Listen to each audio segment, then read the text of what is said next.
The Lord is my shepherd, I shall not want. He maketh me to lie down in green pastures. He leadeth me beside the still waters. He restoreth my soul. He leadeth me in the paths of righteousness for his name's sake. Yea, though I walk through the valley of the shadow of death, I will fear no evil. For thou art with me. Thy rod and thy staff, they comfort me. Surely goodness and mercy shall follow me all the days of my life. And I will dwell in the house of the Lord forever. Amen.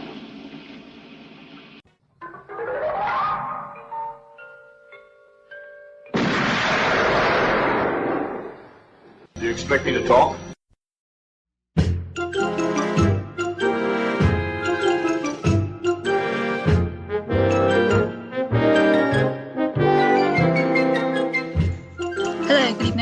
Episode 256 of Do You Expect Us to Talk? I'm your host Becca, and as always joined by my co-hosts or co-captains Chris and Dave. Good evening, folks. I suddenly feel like I'm like on an episode of Never Mind the Buzzcocks then for a second, like we mentioned the team captains. Yes, it puts us under pressure to make humorous remarks. We have to determine if you're U-boat captain or if you're good or bad, if you're Nazi spy or what. I'm fine as long as I'm not Phil Jupiter's, basically. Are you the dove from above? That'll be all right.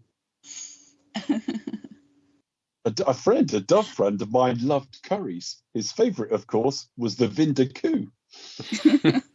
That's from actually a different show, I just remembered. Yeah, I know it is. And what the stores? Doors. Mm. Yeah. Right, this is probably one of the biggest tangents we've ever gone on. Oh. Well, yeah. no, if you had a favourite panel show, then do write us and do expect us to talk. We should have been recording 10 minutes ago, but we were looking up the Laurel and Hardy cartoon from 1966. So we even tangent when we're prepping. That relates in no way to this film, and that was after talk. And we got on to Laurel and Hardy because we were talking about Formula One. So I don't know. What That's quite a segue. How did we get there? Yeah, there's no connective tissue between any of those topics whatsoever. Hello, welcome to. Do you expect us to segue? Yeah. Yeah. And yeah, in case any of you were wondering, yes, I do need some wood glue for my wardrobe. Anyway, what are we covering tonight, Becca? Right, I shall have to whip you into ship shape, both of you, because tonight we are covering Lifeboat, starring Tilly the Bankhead Darling, John Herdiak, Alta Slezak, William Bendix. Oh, damn it! Sorry, I've just lost my typewriter. Sorry. And my camera, and my bracelet. It's like all my possessions. I was so keen, just seem to just keep getting lost. My nice fur coat. Anyway, also starring Canada Lee, Henry Ho, and Hugh Cronin. The score by Hugo Friedhofer, although apart from the opening and closing scene, there's actually no score. And only music is played by the flute and pipe, played by Joe and Rit. The script is based on a idea by Hitchcock and playwright Ben Hecht. Both are uncredited. Obviously, Hecht would also go on to write upcoming films Spellbound, Notorious, Rope, and Strangers on the Train. I thought it was John Steinbeck. Yeah. Script by Joe Swerling and John Steinbeck. Oh, sorry. Who was a notorious... No, we'll get there. Who obviously was quite famous liberal and kind of objected almost about sort of Hitchcock's opinion of views of the film. But then obviously that was all by the by. Directed by Hitchcock and released in 1944. Of course, this is one of his first examples of like a sort of limited location film, if you like. Yeah, we're going to see a few more of them, but we're never going to see it this extreme because obviously it's literally 10 feet by 5 feet or something. Literally, I think he had like two halves of boats made. Yeah, it's literally kind of like singular location. Hitch was kind of known. Well, he made a handful of these films. The others are kind of Rope, Rear Window, and Dial M for Murder. So it's kind of like I can't remember who who dubbed it, but it's been dubbed the kind of informal apartment trilogy. It's all set in one apartment. And yeah, it's just one of the things where it's famously known for its singular location in a boat on the sea, in the Atlantic, during one of the most sort of fierce battles of the Second World War, really, between the Allied powers and Nazi Germany. It was nice. I mean, we'll get to sort of first thoughts on it in a minute, but I think what I would say that hints in its direction is that it was nice to see something different. Now, this is something like, I think, without counting the 17th of his films we covered, and we have had some various variants within that, but we have also kept alluding to the fact that, you know, the distrust of authority, the good guy on the run, mistaken identity, the woman who doesn't know what to believe, and all those sorts of things. I would not have guessed this was a Hitchcock film had I not known. No, it doesn't really have those sort of tropes, because I know, like, in past films I've been sort of, okay, let's go to all the tropes, you know, see what we've got. Have we got animals? Have we got staircase? Have we got, you know, a twisty plot and one thing or another? But this one kind of, it does away with all of those, almost pretty much all of them. I mean, there's like maybe not even a blonde character, maybe if you discount Tallulah Bankhead, gorgeous though she was. Like there's not a staircase, there's not a man on the run. There's not very much animals apart from fish. Although I do have a dog fact coming up at the show when we do fun facts. But yeah, it's one of those sort of Hitchcock films where it does away with those sort of Hitchcock tropes. Was the fish they nearly caught played by a West Highland terrier? Played by... I don't actually know what type of fish that is. To me it looks like catfish, but it's probably not a catfish. Listeners, if you're keen fisher people and want to know what fish it is that they catch at the end of Lifeboat, please let me know, because I have no clue, unfortunately. It's a big fish that they nearly catch, and then they have to let it go. And you'd also be adding, you know, value and entertainment to our future episodes when we reveal that nugget. Yes, well, it's not a fish finger nugget. But I'll look it up and maybe find out during the course of the podcast. So we've had Chris's fruity corner. Perhaps we could have Becca's fishy crevice. No, thank you. I wouldn't want to, you know, force that upon anybody. Thank you. All right, then. Can't be a corner. They're on a boat. There are no corners. So I just thought. All right. So obviously you've jumped the odd film, Becca, and you chose this one. I have. Tell us why. So where's my list? Hold on, please talk amongst yourself whilst I find my list.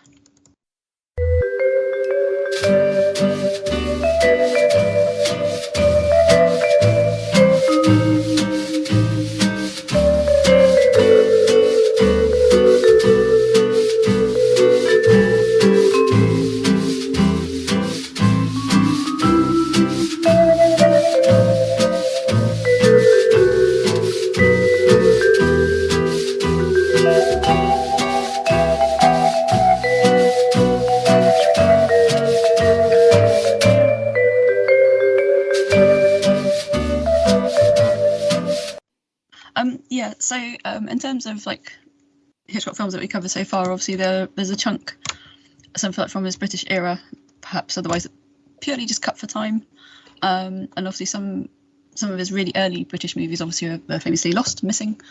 Hopefully they'll turn up one day, maybe at the back of somebody's van or in a loft or something like that. But yeah, and there are some.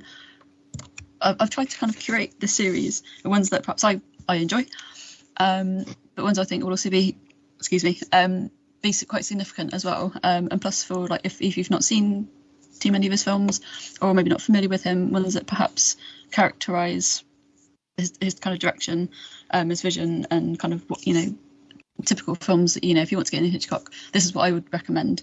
But again, you know, it's purely selfish.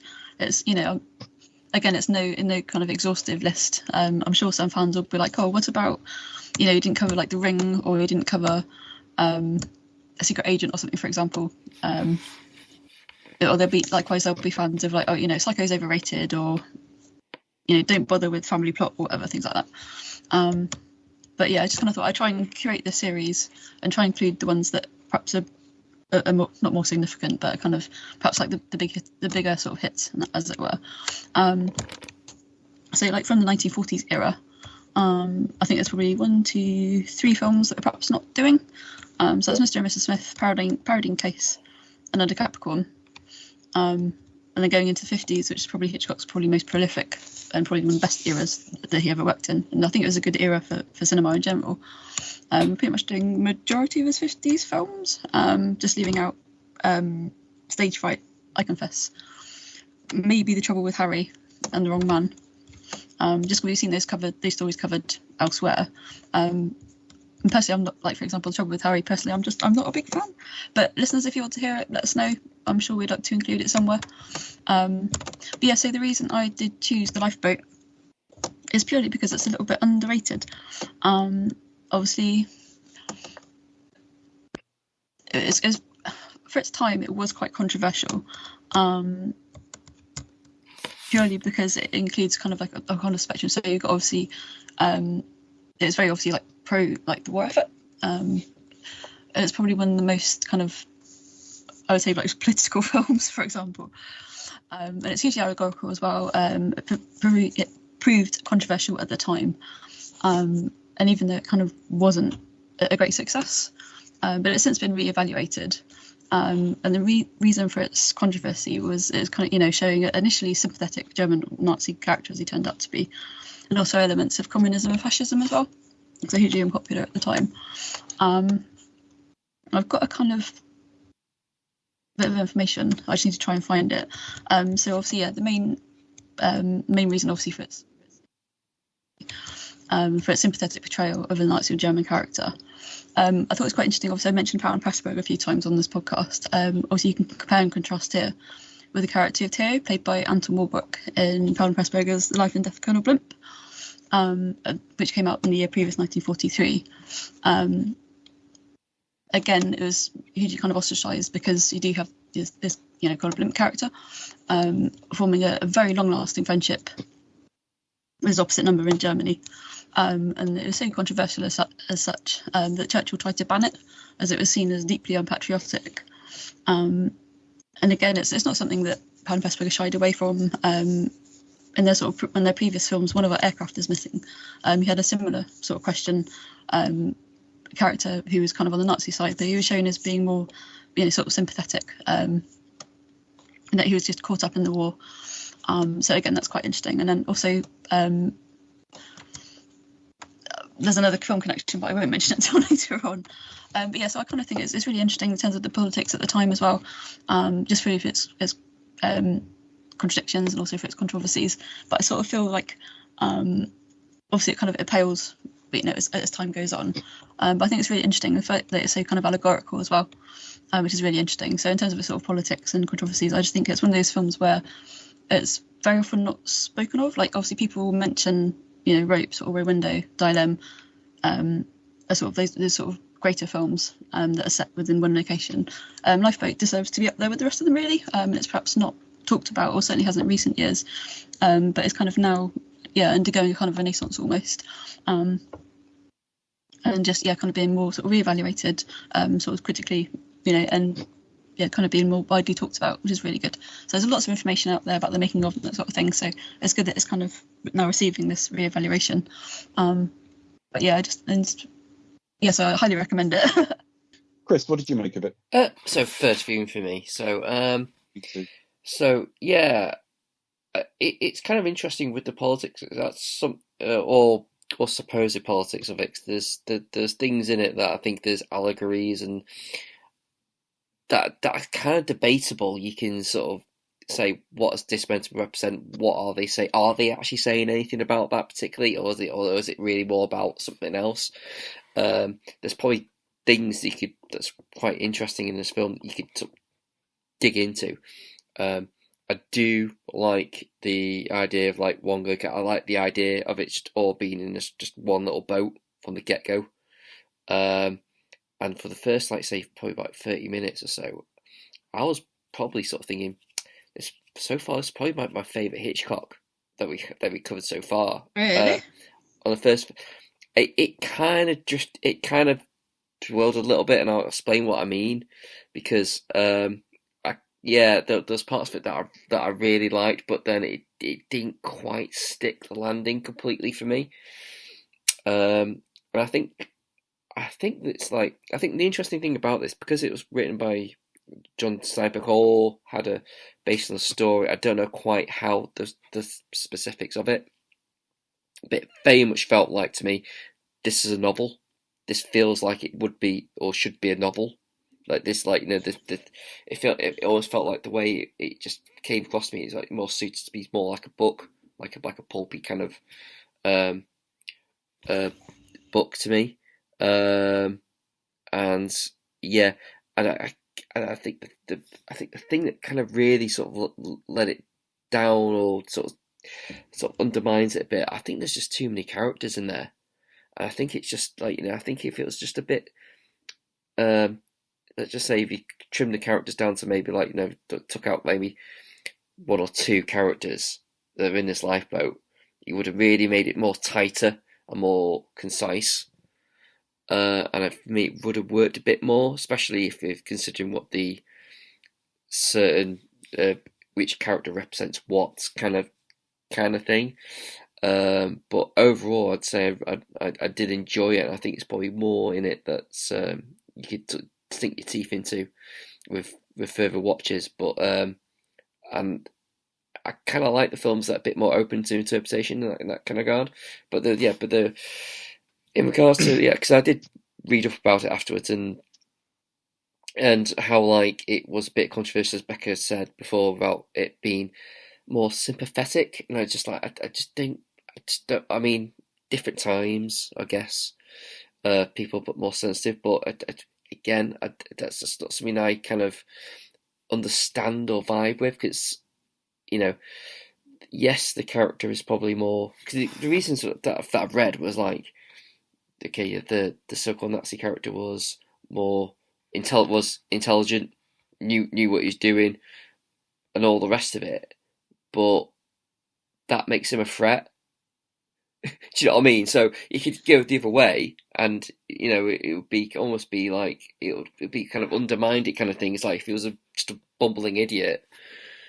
That's a good point. Yeah, had he been kind of like less clever, had he been less manipulative, maybe Hitchcock would have perhaps earned him, you know, kind of more dollars at the box office. You know, it might have been more successful for him. It wouldn't have worked. I mean, like, you know, no, it wouldn't have been a threat. He wouldn't be a threat, but also if he was just like, if he had, like, say they pulled like the Nazi character off the boat and he was like just a blithering idiot, and was, you know, that would garner more sympathy, because it's like, oh, he's just an idiot. He doesn't know what he's doing. After, oh, you know, they don't know what they do. You know, they don't know what, you know. Just following orders. Yeah, do you know what I mean? Yeah. It's like, you know, to me, that's more. There's no tension then, is there? Either, yeah, that has more strength about garnering sympathy towards actual Nazi characters than the other ones. You know what I mean? So no, I think it's obviously shown to be like first of all, kind of like, well, they don't immediately find out that he is the U-boat captain. He's like, oh no, I'm just an ordinary member of the crew, you know, just following orders, blah, blah, blah.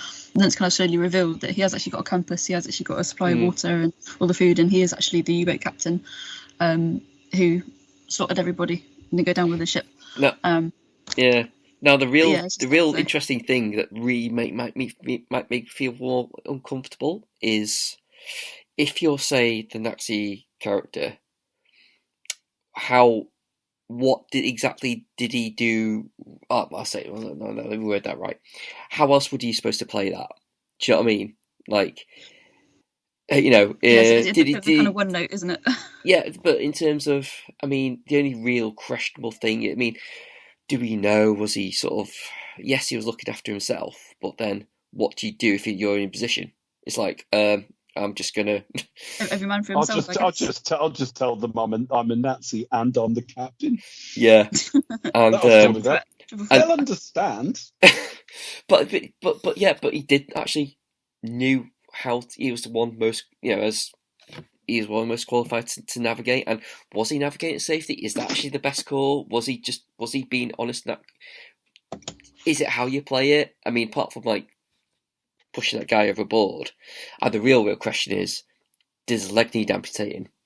That's the real question. It's like, yeah, unnecessary surgery land. Yes, that's the real, like, that's the real thought-provoking thing. Did his leg actually need amputating in the end, or did it just look a bit rough? Because it would do.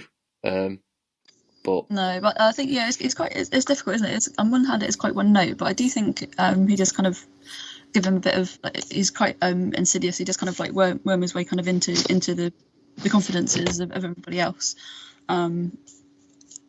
Especially how their initial reaction is to kind of like throw him overboard sort of thing, but actually no, he sort of downplays it to begin with, and kind of worms his way before sort of divide and conquering, before doing away with Gus's leg, and then eventually hoiking him overboard.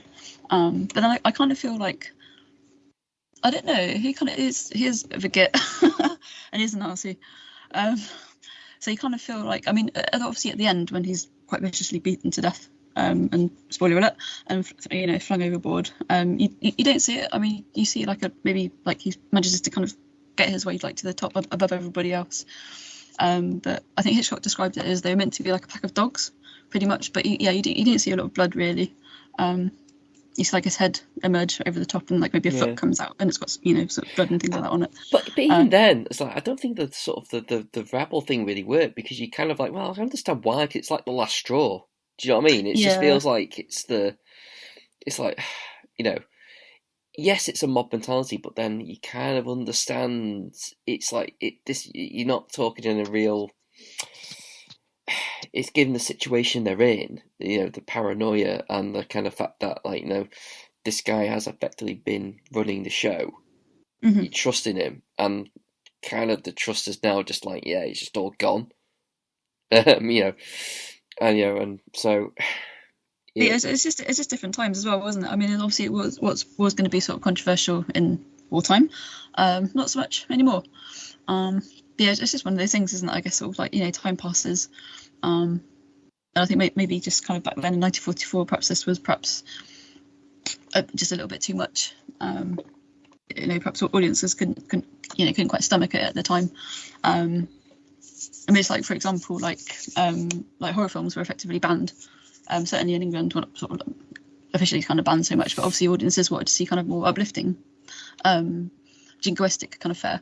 But then you had sort of films like Halfway House and Dead of Night coming out of Ealing Studios and that, for example, just really taking a risk and sort of causing controversy of their own, just because it was very different to what was coming out at the time, when you kind of want to see something that was going to be support for the war, or kind of really what's the word? What to uplift people and give them a bit of escapism, not scare them off to death. So, it's just kind of different times, really. So, but I kind of like most of the cast in there as well, and but apart from the fact that my main thoughts, my main criticism really, I think there's probably one or too many characters that really given much to do. I just felt it would have been a bit tighter had it been a bit more concise. But those are my first thoughts. Dave, what do you think? You've crystallised the point about there being too many people, because well over halfway through the film, I'm still looking up character names. I'm still sort of going, all right, and it took me till almost the end of the film to get a bit of a handle on who Kovac really was, and I don't mean he was hiding anything. I just mean get a character read on him. It took. They've got a nurse character there who you don't see much of, and at the end, she's going to hopefully marry this guy if they survive, Hugh Cronin, and it seems quite tenuous, doesn't it? Their relationship. It's Yeah. I found the whole end of it a bit strange anyway, because I wasn't quite sure what they were telling us they were about to do. There were characters I kind of liked, and to start with, they start feeling. I mean, the whole setup to it is very stage play almost. It's sort of it introduces the characters one by one, which is quite difficult to do when it's a lifeboat. You've almost got to just have them find the boat at different times and clamber in. She's already sat in there, Connie, just looking absolutely spotless. I kind of like. Well, I don't think I like it as the right sort of word, but I think it's really clever how she starts off really glamorous in her furs and with a camera and a typewriter and a jewels, and she just kind of gets slowly more and more stripped of decrepit all the as the film. affectations. Yeah. Yeah, and she kind of does everything. It's kind of you can compare her with Melanie Daniels in The Birds, like she starts off this kind of really, she's pretty much all together, but then she becomes kind of more rough-hewn, more human as the film goes on. Yeah, there was that. I mean, I really kind of was drawn to the actress. She had something about her, but she also had that sort of Honor Blackman quality that you always would expect her to be. Kind of like silky voice, hasn't she, Talia Banker? Well, yeah, but not only that, you'd expect her to be cast as like man-eaters. A man-eater most of the time. Honor Blackman had that quality. Yes. And actually, when you read, then you go and read up on her personal life, and you're like, yeah, I'm getting that from somewhere, if you know what I mean. Well, she was kind of known for like really kind of staunch like political views and that as well. Like she wasn't. Yeah. She was a sort of woman who like she wasn't backward in coming forward. She was very forthright. And especially in that era as well, where women perhaps weren't encouraged to be as such. So I think certainly, darling, that kind of like certainly, darling. Yes, Talia Bankhead, darling. But fabulous. The Kovacs characters seems a lot younger than her, but there's hints they're hooking up at the end. Which again, she's about 42, the actress, but 42 then's like fucking 57 now. You know what I mean? She looks very glamorous. She looks great, but and the mix of characters is quite interesting. But to start with, it all starts rather slow. In that physically, it takes them a while to get into the boat, all of them anyway.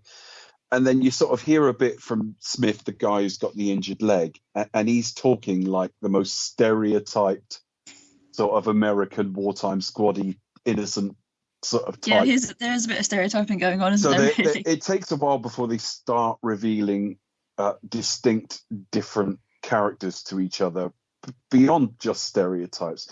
Kovac is not just we'll kill him because he's German. There's quite a bit more to him than that. But he's a lot more cynical than Smith, who's actually probably the most childlike and naive of all of them. And, he dies first of those guys anyway. But Chris is right. I'm looking up different people. Do you need Hugh Cronin there? I like Hugh Cronin a lot, but I'm just talking about his character. Canada Lee, John Spencer, the steward. Unfortunately, there's a bit of tokenism going on there. Unfortunately, I don't know if it's that. I've got no problem with him being there per se, but like they end up not having that much to do.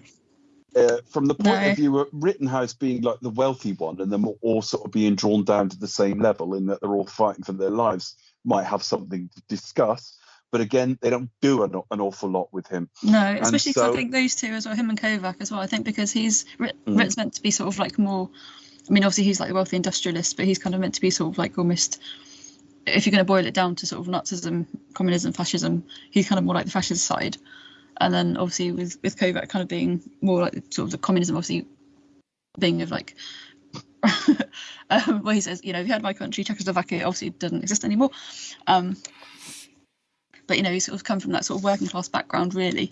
So kind of more like the communist side, but that's very, very broad strokes, really. And so they then make noises. They talk to each other about, because Smith was called Schmidt originally. So there's like, is it trying to say something about we're all the same under it all? So, wealth is meaningless because when you're fighting for your life, no one of you is wealthier than the other.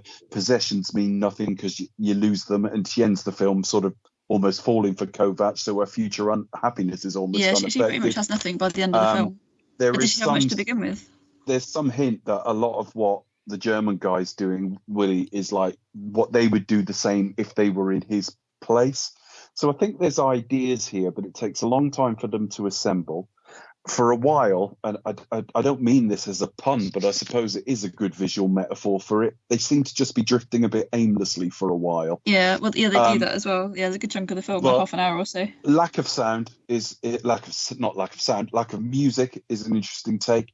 Challenging yourself. The only time you ever get these sort of one location films is either somebody in the start of their career who has no money and hence no choice, or somebody who's developed to a degree in their career that they're confident enough to try this. He was a visual stylist for his generation to try this, particularly when the effects aren't going to look that amazing. It's very clearly shot in a tank with back projection. Is kind of brave in its way. So there's a lot to like about it. They're quite brave with what they do with Mrs. Higley and her baby early on in the film. There's a lot to admire about it, but having seen it once, which I must stress, in some ways it felt a little aimless, and I've almost got to talk myself into seeing some of the symbolism that Chris readily noticed. And when he said there's too many people in it, I'm like, yeah, you're right. There's too many people in this. If you had 4 or 5 and one of them was a German, obviously, the jeopardy rises because he's a higher percentage of your number. So more chance of him overwhelming you, tricking you, whatever. You give everybody a bit more to do. And disagreements can get a little bit more sort of personal and focused. So it's not without its flaws, but I was entertained enough by it. I think how fondly I think of it will come with reflection, thought, maybe seeing it again. But it was okay. I was a little surprised. I'm not denigrating the opinion, by the way. But when Chris said for like half an hour, best Hitchcock film I've seen, you know, of our runs so far, I was like, well, I can't argue what is just an opinion, but like I'm interested to see what he's seeing to say that, because I'm not. Well, you heard my surprise. Well, I mean, I wouldn't go as far as say the best, but I would say my personal, I say my favourite. I would say, to clarify. No, that's what I'm saying, and that's why I'm not denigrating the opinion. That's why I said I was like, oh, that's nonsense. I was simply thinking as you were saying it. I'd be interested to see what he thought to say that. It's my kind of flavour, I guess. That's what I'd say in the first half. At no point did I think this might be my favourite. This is one of the better ones. But at no point did I go, oh my God, this is a waste of time. I hate it. It was just kind of okay. But you started talking about symbolism, which at no point during that film, and I'm pretty good at subtext, all jokes aside about text. But all jokes aside, I'm not normally bad at spotting that. But I was like, oh, I'll be interested to hear what he said, because I didn't give it a thought. Yeah, no, Dave, I was a little bit quite surprised. I was like, really? You know, you didn't spot X, Y, and Z. I was like, oh, okay. I mean, as we started talking about it, it's there, but just watching the film didn't give it that much of thought. No, as you heard in what I just said, I broke down some of it, but I wasn't thinking about it when I watched it. No, it's one of those films where it does kind of, like, obviously you should kind of pick up everything on the first watch, but it's one of those ones that does kind of repeat sort of multiple viewing, really. I mean, I would totally agree. Like, you could lose 2 or 3 characters, that sort of thing. But it's just one of the things where, yeah, it's just that there's too much going on. And I think it's kind of at the time as well. And you have to kind of really look at it with that sort of lens, which I think is obviously quite difficult to do now. But it's just one of those things, you know, you guys have to kind of get your head around, really. But yeah, I think because it is allegorical as well. And I would kind of say, like, yeah, if this was like based on a Steinbeck novel, that would make most sense. Because his novels are pretty much like that. I think incidentally, he was kind of brought on at the request of Hitchcock, just kind of, you know, to kind of do the final draft, and that for example as well. And then immediately he was like, no, I want no part of it, and just kind of tried to have his name removed. But again, that was kind of by the by. But yeah, just one of those things where, because it is so allegorical, it's just one of the things where, like, so full disclosure, even though I've included it on this list, I perhaps hadn't seen it until maybe last year, recently, because I just could not find a copy of it, could not get hold of it. Even trying to find it tonight, I was lucky to get the Eureka dual version sort of edition with a Blu-ray and DVD, which I think is now out of print. So I think there might be some DVDs kind of floating around on Amazon and the interwebs. And even we were trying to find, there was a version on YouTube, which was recently taken down, and Dave managed to find another version of it elsewhere online, not on YouTube. Well, I managed to find 2 actually, because I ended up watching it at the same site you sent me, Becca. Yeah, there was one on the Internet Archive. There was another link. That's been taken down as well, and then you found another on another website elsewhere. Yeah. But it just goes to show, like, you know, some of these films still are quite difficult to try and get hold of, you know, unless you want to seek out like the Blu-ray or DVD, for example. But I was just keen to see the restoration of it. So I kind of like, I ventured over to eBay, see what I could find. So, but yeah, it's kind of one of those things really, because it was so allegorical, like, for its time. But yeah, no, I kind of agree. It probably worked better maybe if it was a play, or maybe I think there was a radio version of it as well, which I've not heard. And also because this was remade in the 90s, I want to say like 91, 93, as remade as Lifeboat, sort of a sci-fi movie starring Robert Loggia, who spelled R for Robert Loggia. For oh my God, it's Robert Loggia. It's Robert. That's just all I'm going to think of now. So, like, when we come to these psycho movies, I'll be like, starring Robert Loggia. Oh, Robert Loggia. Yeah, which again, that remake is also on YouTube currently as I speak, but I've not seen it. So it'll be interesting to see how that. I mean, that looks like it's got an even bigger cast. So it'll be interesting to sort of compare and contrast that, really. But yeah, I kind of agree it might have perhaps worked better as a play, maybe. A few less characters. I kind of think, sad though it is, I kind of think the lady with the babies passed away. I think that storyline could be taken out. Or sad though it is, and it's quite brave for it to be tackled at that time. Yeah, it's just sort of one of those things, really. Yeah, but how would Connie lose her mink coat? Well, this is it. They'd have to find another way for her to lose a mink coat, wouldn't they? They'd have to contrive some other way for her to do it. So I don't know. Maybe she gives it to Mary. I don't know. Well, yeah, my first thought would be baby death. Death by baby. Well, it's kind of also a comment, I suppose, because I don't know if it is that sort of camera as well, but I don't know if that's the same one that pops up in Canterbury Tale. I'm not quite sure. But I know it's similar to the one that, like, in there's another Hitchcock film where it appears, but I can't remember the name of it off the top of my head, which is quite annoying because I needed that as a fun fact. But again, it's another sort of comment on, like, you know, her kind of voyeuristic nature as well. She's basically kind of recording everything, obviously she's a journalist. That's her job. That's kind of what she does. But sort of Kovac kind of attacks her and basically says that, you know, you've got no heart. You know, why don't you just? There's a baby floating by. Why don't you take a picture of that as well? You know, sort of similar sort of words, but yeah, it's just kind of one of those things, really. But yeah, no, I would kind of agree as too many characters. Please eliminate 3.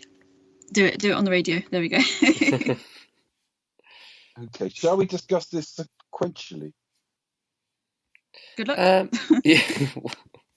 Yeah, yes, I it's a bit tricky, isn't it? Because it doesn't, like, obviously we're on a boat. It kind of doesn't go from point A to point. Well, it kind of does go point A, point B, point C. This is why I was a little bit worried how much there'd be to talk about, not because there's no themes or whatever, but because actual plot points are relatively few and far between. I suppose we slowly get them all assemble on the boat, and it's just what we recognise about each person. Mrs. Higley's a British mother who, when she says about the baby, she's a bit, Waynetta slob. But only on that word. I also thought of Michael Caine. I thought she was going to laud the baby for its belief. It was a bit of and a its training. Bit of a Cockney accent, really, wasn't it? So. Yeah, but only on certain words. But obviously this baby has died during they've basically been on a merchant boat that has a mixture of Brits and Americans on it. That's been sunk by a German U-boat, but they've both sort of sunk in the battle. They're slowly sort of finding their way to this craft. You start seeing a load of their sort of lost possessions in the water, like, you know, playing cards and various other things. It starts. Connie's already there. It's like it's just her, isn't it? I mean, do we get an explanation? There so far. Do we get an explanation why it's just her? In it when it was dropped? I don't know. It's almost like she got in it as soon as she knew there were a problem. She's definitely not scrambled through water to get into it. She looks perfect to start with. Yeah, she looks glamorous. And then we slowly meet the rest of them. Obviously, Mrs. Higley, I think I'm always pretty clear, Mrs. Higley. I think I was clear straight away Mrs. Higley wasn't going to make it very far through the film. No, you can kind of tell who's going to make it out and who isn't. Because she was so troubled. And we just slowly meet the rest of them. Did you recognise her? She was the maid from Cary Grant, Is He a Husband Killer? Is He a Wife Killer? Suspicion. She was she Heather Angel? Yes. Yeah, she was also the voice. For her. She was the voice of Wendy's mother, Mrs. Darling, in the animated Peter Pan, and no, Alice's sister in Alice in Wonderland. So she did quite a lot of. Well, how about that? So 3 Disney connections there. Yeah. She was also in. Let's see which version that is. She was in an early version of the Three Musketeers, and she was in the original Last of the Mohicans. There we go. Fun fact, folks. There you go. Yeah, that's fun, folks. But we're slowly meeting them all, and I guess I don't know how much I want to say about them all, really. Obviously, you've got a wealthy industrialist there who sort of, I think, owns the company. You've got a nurse. You've got Hume Cronin as Sparks Garrett. He's like a radio operator. Yeah, I think Sparks is like a generic name for kind of radio comms operator. Yeah. We don't actually find out who he is till the end. You've got Gus Smith. He's played by William Bendix, and funnily enough, when I read up on William Bendix, he once played Babe Ruth, and that didn't surprise me. He's kind of that amiable, tubby kind of Lou Costello. Costello was a fat one, wasn't he? Of Abbott and Costello. Yeah, that sort of air to him, and he's just very naive but very friendly, very likable. You've got the steward, Canada Lee, Joe Spencer, and we just sort of slowly get to know them all before Willie turns up, just speaking German. Thankfully, Connie speaks German, another reason to cast her a little bit worldly. And of course, she's travelled with her job. And he claims to just be a member of the crew. And the way they catch him out is just quite funny because they just shout Capitan at him, and he just goes, she does. Yeah. And he's like, huh. It's just, it must be like, oh shit. He's like, bugger. Damn it. Yeah. He should have just gone, oh, right. Scheiße. Yeah. Yeah, he looks like constantly sheepish until. Yeah, he looks kind of a bit sus, doesn't he? There's something going on. He looks a bit Alric Goldfinger to me. Mm. But yeah, he's a little bit sheepish. He doesn't say an awful lot to start with, and there's a big argument about which direction to go in. Kovac is the strongest partly because of his ethnic background, but partly because they are the enemy anyway. He is totally we've got to get this guy off the boat. He's a Nazi. We need to kill him, frankly. They've sort of voted to let him stay, but he's very reluctant to take anything he says.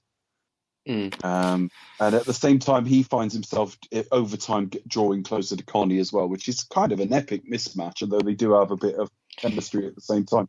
Yeah, it's that thing in films and things where where the two characters constantly bickering, and you're thinking yeah, we know where this is going. Yeah. Yeah, absolutely. But yeah, Mrs. Higley, you can tell pretty much instantly that the child that's being held is dead or dying. It's one of the two. Yeah, I think pretty much dead on arrival. I think dead, but she either doesn't know or is unwilling to accept. No, probably maybe a bit of PTSD, perhaps. Yeah, she certainly seems troubled in any regard. I kind of suspect that maybe she doesn't know, and then because obviously Mary's like, oh, we'll just wait till she's asleep, Yeah, they actually have to tie her down because she's so hysterical. And so that first sort of night where they're all getting a bit of sleep, she kind of jumps off to her death. It's quite sad, actually, isn't it? And Connie's like, my coat. Yeah, and then the film and the film's like, Mrs. Who? Oh, anyway, on we go. So didn't do a lot with that, I didn't think, but yeah, my initial thought, because I found myself trying to find who every actor was, who they were playing. And it was because, like Chris said, there was too many on the boat. So from a purely storytelling perspective, to get rid of one quite quickly was like, okay, maybe this will thin out a bit because there are just too many of them. And they're looking to go to Bermuda. They've got very little in the way of rations. They've got no water, really. And Gus Smith has a damaged leg. Now, Chris mentioned about was his leg really needing amputation? But there is a nurse on board, and more than one of them sort of nod agreement when he says, is it gangrene? So I can only suspect that is genuine. He's got gangrene. But I mean... From a medical point of view, Chris, what do you reckon? What's your diagnosis? Well, I mean, without seeing it for myself, but accepting all that, I'm thinking, okay, fine, so you amputate it, and then what? He's likely going to end up dying anyway. It's probably going to get infected, isn't it? I imagine. Do you know what I mean? Your best chance is to get to a place where you get treatment, regardless. Do you know what I mean? I think. I don't know how fast gangrene spreads. That's the thing. I don't know how quickly you have to get it off before you. No, it's a bit of a trope, movie trope in itself, though, isn't it? It's like if you sort of chop it off and then. But it obviously leaves him very vulnerable, and of course, I think there's a degree of. When I read the plot synopsis, it was talking about him drinking seawater, which we see him do, but he's clearly sort of starting to hallucinate, and I don't know. That could be infection, Yeah, well, it could be. This is it. Or maybe it could be the Nazi character really playing a long game. I think, right, okay, that's part of his plan to sort of, get him out of the way because he's obviously the easy one. So Yeah. So he's easy target. Me only thought about him maybe suggesting to amputate it, like kind of does he really need it as a kind of like a way of like urgent, like it's all right, really need to get this guy to somewhere. We need to get fast, so it's kind of like it kind of felt bent in his favour, maybe, I don't know, but that's my only real thought of like, I wonder. But well, they're going in an opposite direction from where Billy wants to go until they hit a storm. We do see that he is revealed to be the captain. He is revealed that he can speak English, and it's also revealed he's holding a compass that they don't know they've got. No. So we'll find out a little bit later. Water as well. In fact, I think we can almost go straight to that. Have I missed any major plot points before that? Trying to honestly think. I think it's mostly just sort of minor things, isn't it? But broadly speaking, like the main points of it all are that. That's the thing. That's where I was a little bit concerned. Because there's storms, isn't there? That sort of like, so the ship gets damaged. Yeah, it's all in the detail. It's all in the interactions. It's all in these like momentary things where you've got almost like set pieces, as much as you can have set piece with like a handful of cameras close in. But they do have storms. They do have issues. During one of those, Willie takes control of the boat and just starts sailing them towards. Basically, when there's no wind or rain, he's rowing, and when it's not, they get the sail up, and he just has more energy than the rest of them. There's a little conversation about water that tears are made up of water, sweat is made up of water, and they're struggling to produce any of it because if they're heading for Bermuda, they're in a fairly hot part of the ocean somewhere. It's never quite said how far they are from, say, a Bermuda. But also, they kind of never. They're constantly being kind of led astray, aren't they? Kind of led off course, and I think they don't know. We don't know. He has moisture in his eyes, and we later find sweat on his brow, and it's because he's drinking water. He's also got energy tablets and so on. So when they're saying, "God, you must be exhausted," he's like, he's relative to them fine. Yeah, he's okay. Relative to them, obviously. They find out a little bit later on that he has actually the U-boat captain. Then he reveals, oh yes, so I had energy drinks. I had energy tablets. I had food tablets. I had water. I had a couple of Red Bulls. Every U-boat member has it. Yeah, and and then he says, you've got to have a plan, and they kind of understand that we understand that they would be the same in the same situation, but prior to admitting all of that, Gus Smith is like, he's drinking seawater and he seems to be like losing his sort of feeling for reality. He's going on about this girlfriend, but sometimes almost like she's there. And he says to Hume Cronin's character that he spotted him drinking water, but Hume Cronin doesn't know what to believe because this guy's not making a lot of sense. He's half asleep. Anyway. He's kind of, into dehydration. He's like, yeah, I guess, whatever, yeah. And of course, being so naive, he talks to him about it. He says, why do you hide in the water and all the rest of it? And of course, he then starts talking to him about, go and see your girlfriend, like over there. And he just pushes him over. And by the time he screams, like, wake people up, he's gone. That's it. I mean, he's got one leg for a start. He's weakened and he's hallucinating. So Willie has killed Gus. And that's where, they do actually find, hang on, he was trying to tell me something about water.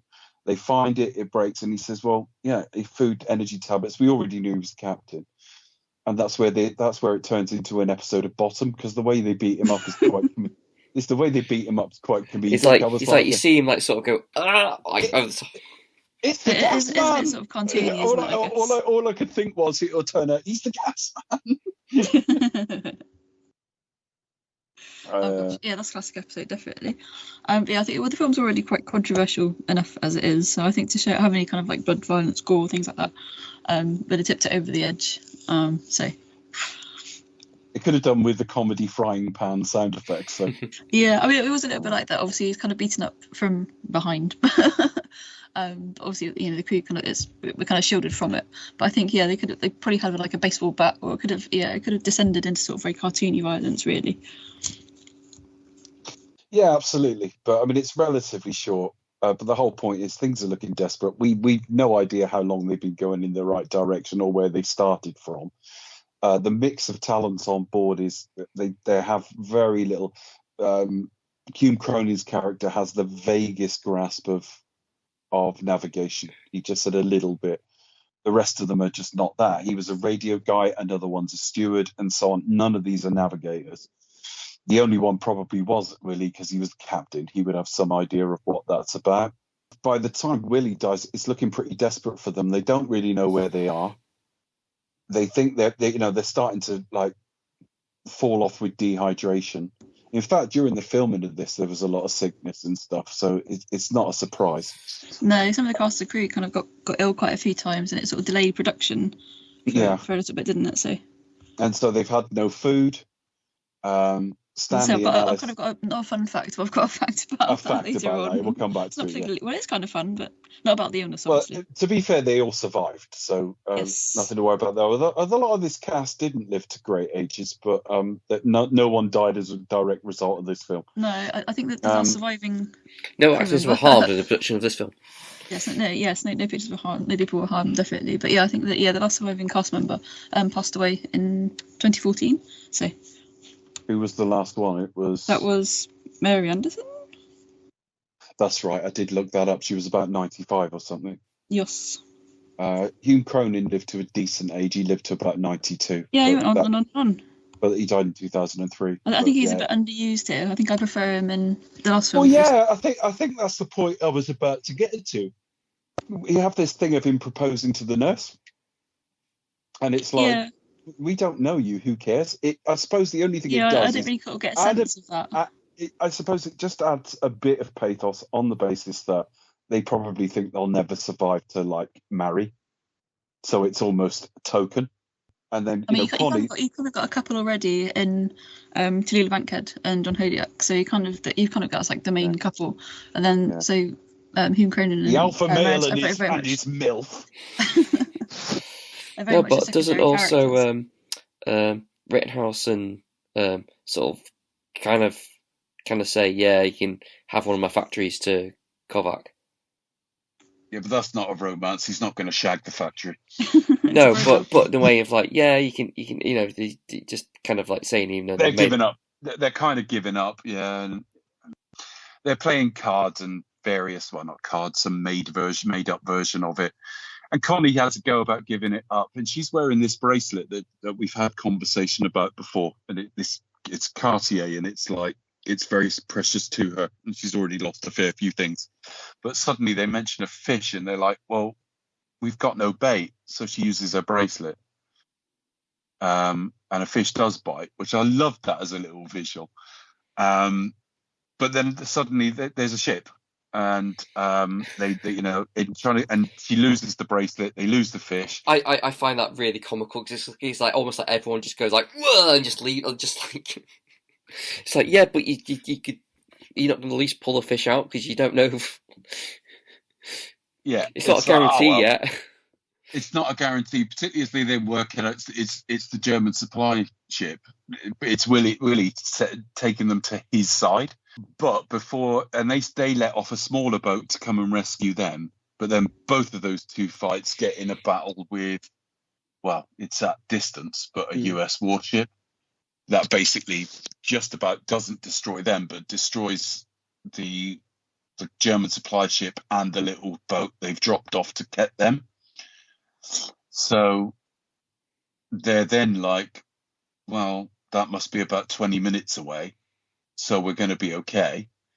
There's a bit of comedy with Connie saying about her appearance because she still looks really nice to be fair, but she's looking a lot rougher than when the film started. She's like, oh. And then they're like, yeah, and then they find another German that they pull aboard, and he's got a gun.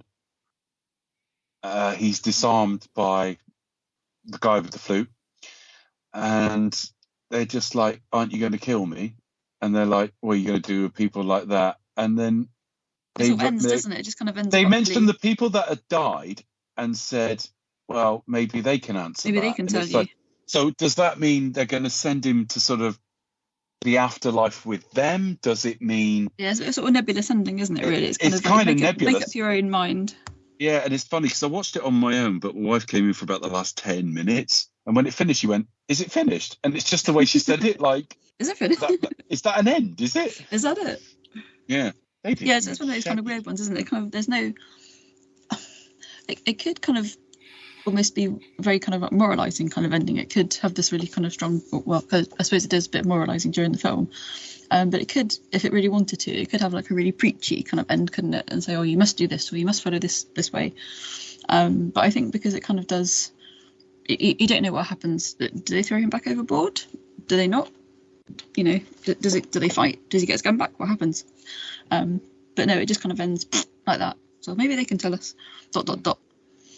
It left me concerned watching it because, like, as I say, in terms of substantive plot points, I just thought, well, what are we going to say about this? Because you've got them all assembling, you've got the mother and child situation, then you've got the German, then you've got a few storms and things like that, then you've got the guide having his leg amputated, and then you've got kind of they kill the German, and that's more or less it. Yeah. In terms of this will end up a short show because I don't really know what to say about it.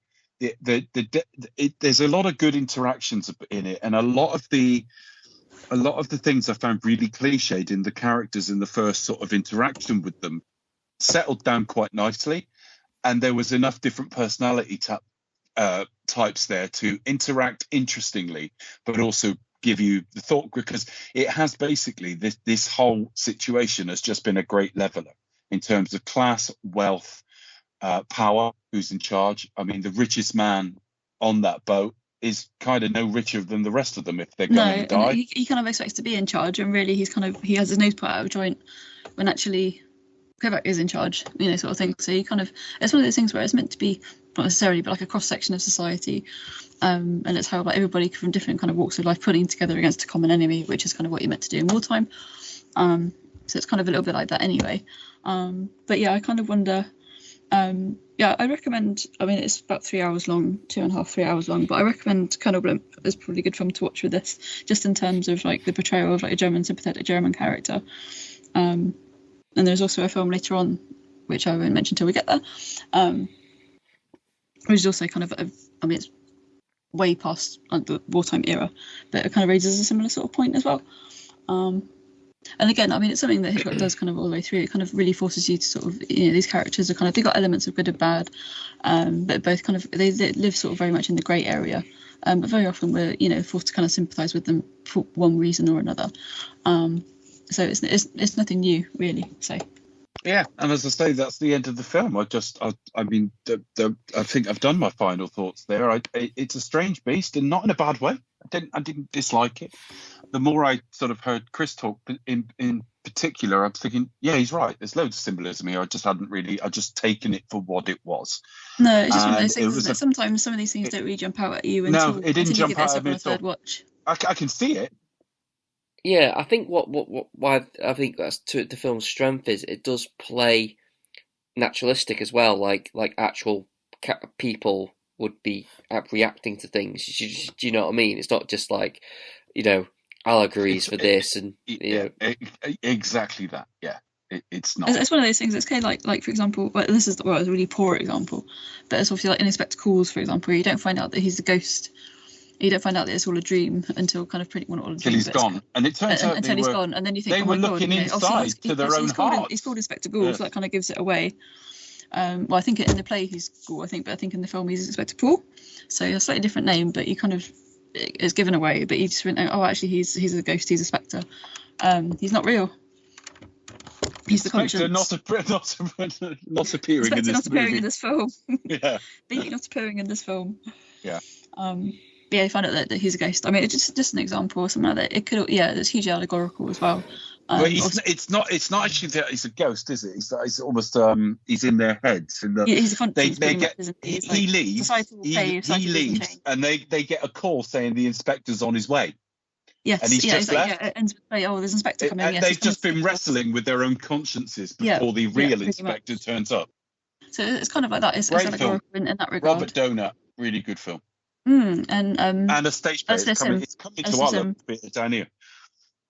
Really, really what good. did I say? Robert Donut. It was Alistair Sim. Yeah. Well, he didn't play the ghost. Mm. No, he did play the ghost. Yeah, he did. So yeah, he was in a series of films called about a ghost, like The Ghost Goes West, and Ghost does something else. And Inspector Calls. Hang on, I'll find the film. Because it was Alistair Sim, you're right. Don't know why I said Robert Donut. I think but there you go. But it was directed by Guy Hamilton. Yep. And I think Studio Canal put out a new restoration last year, beginning of this year. That's really good because Guy Hamilton had died, so he really did need restoring. Yes. I'm really good. Studio Canal, if you're listening, thank you for restoring Guy Hamilton. Thank you for restoring Guy Hamilton. That's great. Now if you can remake another Bond film. Oh my god. Can you imagine? Yeah. Anyway, yeah, hopefully. Oh, I don't know. I kind of feel like next film will be like, but oh well. I'm gonna stick with my list. I mean, just my last thought on it is that, like, I'm glad I've seen it. There was a lot to like about it, and I like a director confident enough to do this at the peak of his powers. It wouldn't seem that inventive a move now, but it kind of is if you think what he's making around here and what he's about to make. You wouldn't expect this from him. We are a couple of years away from like Rope and etc. and all those kind of like the single location. I mean, you can do much more with the setting of Rope than you can with a boat. And I have not seen it in a long time, Rope, but I just remember it in watching a box set of his years ago where I did watch them all. I don't know what that was, 7 or 8 films, whatever it might have been in that box set.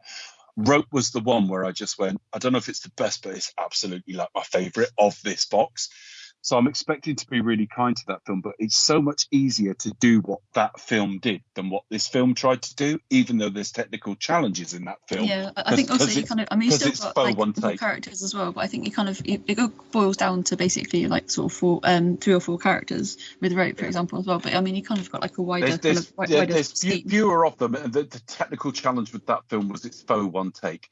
Yeah. As soon as you know it, you can see where all the splits are. There's actually 10 or 11, so. Yeah, exactly. But it's still single camera, and it's still, everybody having to move, remember their marks, sit in the right place. And which I think is it's quite technical in itself. So I think it is quite technical. And of course, between takes, the hidden cuts, they've then got to change the backdrop because you've got the window and the sun's meant to be setting. And move the sets around and.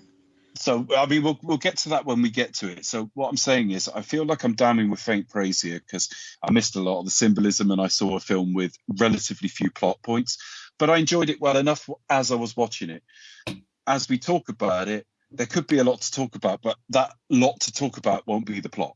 I don't really know what the point was with it, but I'm sort of impressed he did it. I'm impressed he... You don't know the point of it?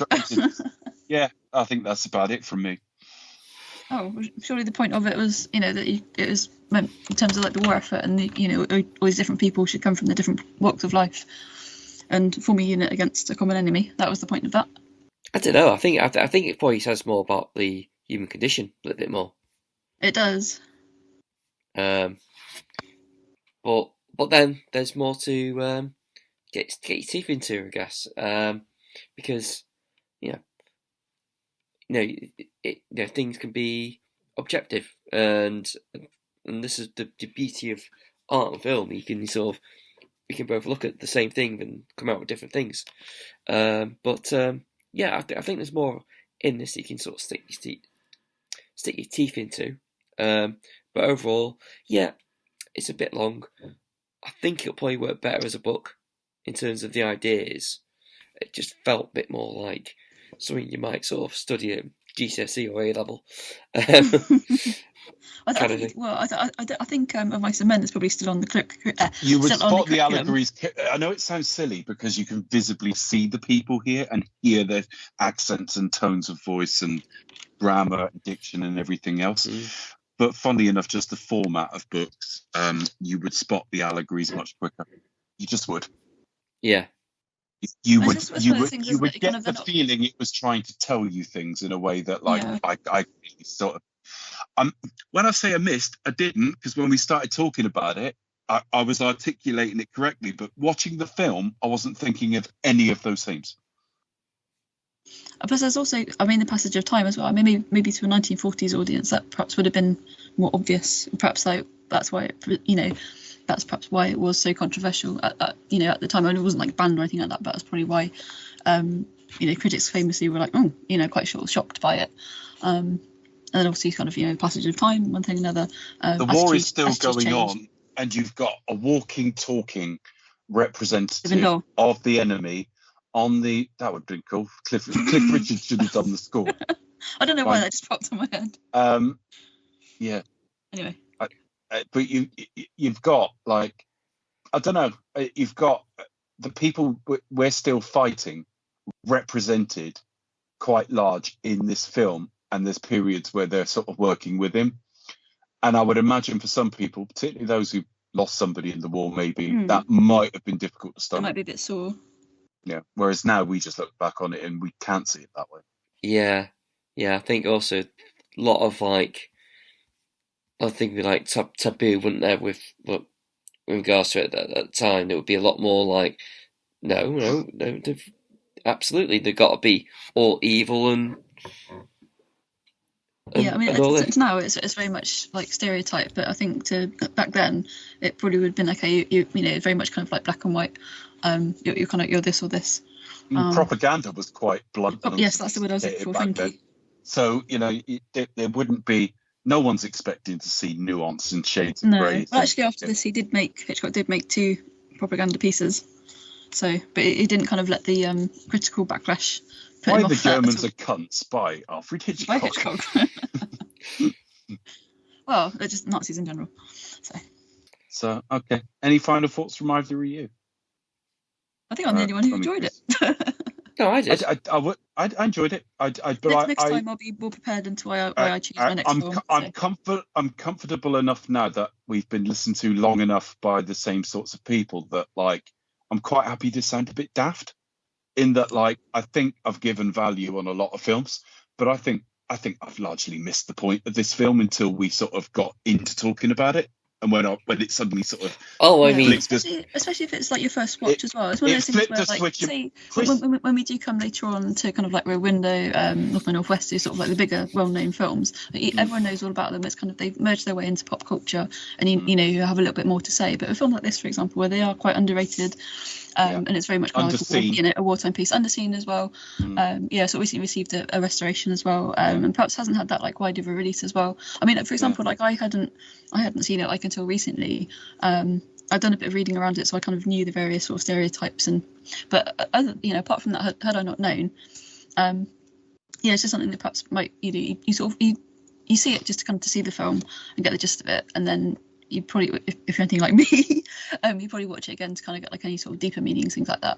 I mean, like for example, there's one film which we'll cover later on in the series where there's like one scene which can be read one way, but actually it's got a totally different reading, and that's like the beauty of it. Like as you were saying, Chris, as well, it's about people from different backgrounds coming together against a common enemy during wartime, but yeah, it's also about the human condition, and how we kind of support each other or how not, like sort of humanity, what sort of defines us, and also kind of what it means to be like a villain or a hero. What would happen? What would you do in that situation? What would you do? What would you do? Would you toss him overboard? Exactly. It's a very moral film as well, and plays a lot on that level. Because from their perspective as well, it's like, I mean, do you trust him? No, but what much choice have you got? He's a human being at the end of the day. He's not an animal. Well, that would be the Rittenhouse argument, that he's a human being and we need to show the better side of ourselves. But there are other shades of positive argument on board that is more along the lines of what choice do we have? Yeah, it's like either he takes somewhere safety and we're prisoners of war, but we live, or he takes somewhere safety and we're not. It's like, well... or we murder him and that's all fucking expertise gone. Yeah, absolutely. So, I mean, all of these things are quite apparent when you talk about them. Absolutely. As I say, really glad I saw it. But, but to pick on what they said, I mean, I only sort of picked up on the political themes after the fact by sort of I give it do a little bit of reading about it. Go, oh, okay, that's it. So I don't necessarily pick them up straight away because it's obviously when I watch it's these made it first... an interesting show actually because you started talking and you went in a direction I wasn't expecting, and I'm just about smart enough to go, oh right, yeah, he's right, and the sort of switch flipped in my head, and I was like, all right, so it's that theme, that theme, that theme, and that theme. And if I'm honest, Dave, give it a thought during it. He's on fire. That's kind of what happens half the time I do these shows. Like I go, well, what do you guys think? And you mention something, you go like, oh yeah, and I can just go, and it click and paste. So, okay. Do you know why I think I got so little out of this film? You didn't know enough about it. I didn't know anything about it, so I think I could make an almost quantum leap in both intelligence and understanding, with 5 facts from IMDb from someone. Becca. One of them amazingly isn't from imdb.com. Where's that one I found on that Facebook group? I'll try and find it. It's a really good fun fact. I thought it was great. Right, do the ones you already know though. But I just managed to find it. Okay. So here's one off a Facebook group, which I think is pretty cool. Fun fact number 1 is a dog fact. As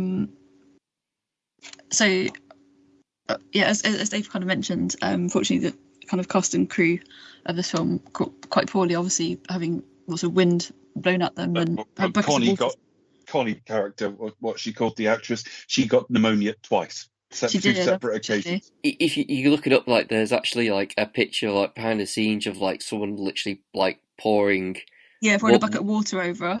Because I think we went to the same website. She looks really happy about it. She's just like, oh. It's like a watering can. It's like a watering can. It's just like. So anyway, we need to let Becca go on because I'm not seeing the canine link yet. So basically, Tavita Banker got pneumonia twice, after one of which Hitchcock gave her a Sealyham Terrier puppy for being such a good sport on the film. Obviously, Hitchcock was an animal lover and dog lover as well. I think he had about sort of 4 Sealyhams during the course of his life, and 2 of which we'll see in the birds later on. But anyway, gave him this lovely Sealyham Terrier pup for being such a good sport on the movie. And it turns out she called the pup Hitchcock, which is very cute. So that's a dog fact. Fun fact number 2. So I'm doing a bit of reading around this. Donald Spotto's book, The Dark Side of Genius. This is quite good fun. I find it really funny. Although how true this is, I don't know, but I think it's really outrageous. He wrote that Tavita Banker had climbed the ladder every day to try and reach the tank where the film was being made. Obviously where they were doing the shooting. And apparently she didn't wear any underwear. Hitchcock was reported to have said, I don't know if this is a matter for the costume, makeup or hairdressing. I did see that, yeah. I got to include that because that's just so rapacious, salacious. Oh my god. So obviously fun fact number 3, this was released in the middle of the war. Lifeboat took a lot of criticism at the time for making its German villain quite a strong and intelligent character. Unfortunately it bombed at the box office, but still got him Academy Award nomination for Best Director, which unfortunately he didn't win. Fun fact number 4, actually I don't know who he lost out to, I can't just go off the top of my head, I'll have to find out. Fun fact number 4, this was Hitchcock's only film for 20th Century Fox under Darryl F. Zanuck at the time. Obviously he was borrowed by Fox whilst under contract from David O. Selznick.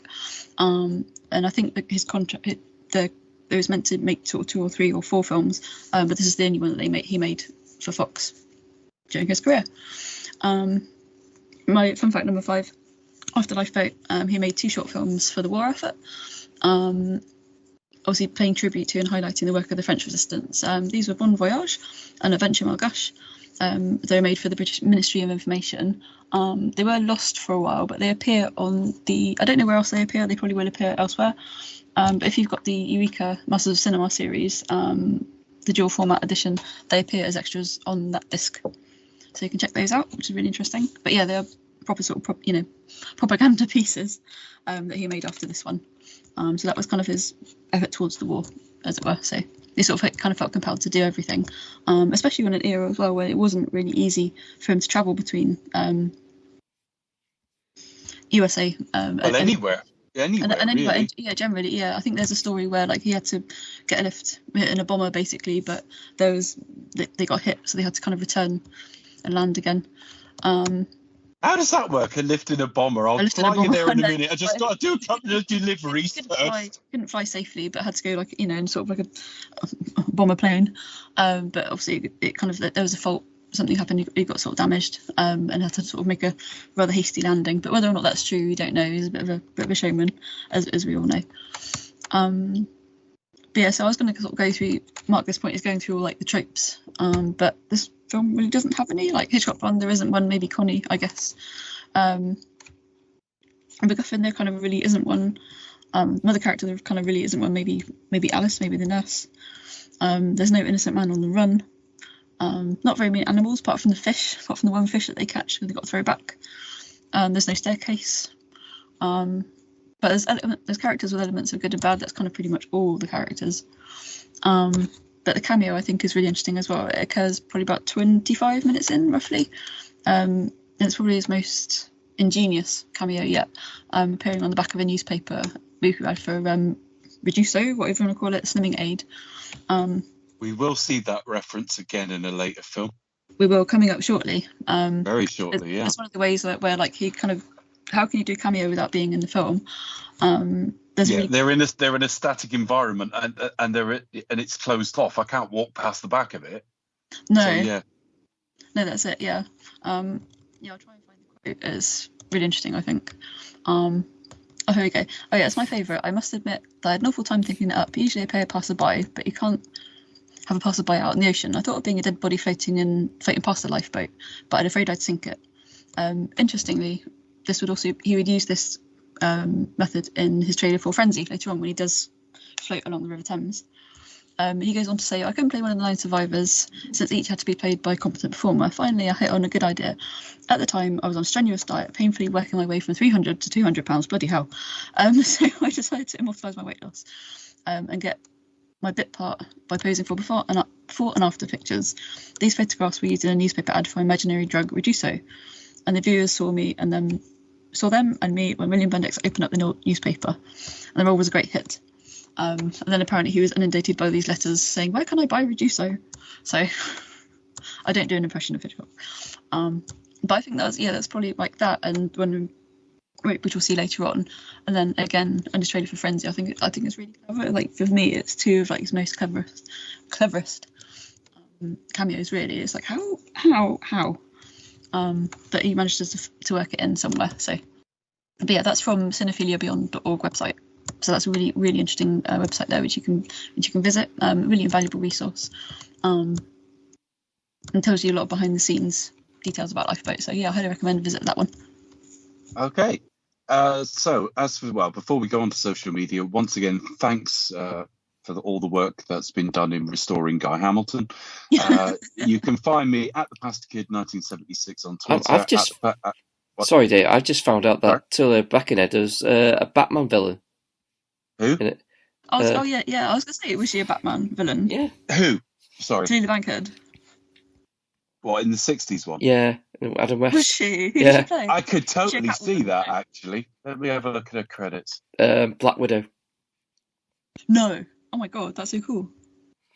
This is the kind of bat facts that we're into, people. Bat facts, yeah. Bat facts.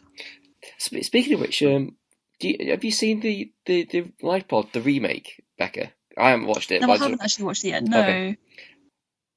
Oh yeah, I wonder how that compares. I didn't realise that. So I wonder if there was something. Maybe there was a license expiry or something, because there seem to be a lot of these kind of straight to TV Hitchcock remakes in the 90s. So I wonder if there was some sort of the rights expired or there was some boom for it. I don't know. But yeah, no, I haven't seen Lifeboat yet. I would probably check it out. Yeah, I just wondered if there was any. If you've seen it, how it compared, but no. But yeah, it's on YouTube. Anyone wants to check it out? Yeah, we'll check it out. Definitely of starring. Oh, and I did have that random theory, didn't I? But I don't think it really has legs, so I won't reveal my ridiculous theory that I have. All right.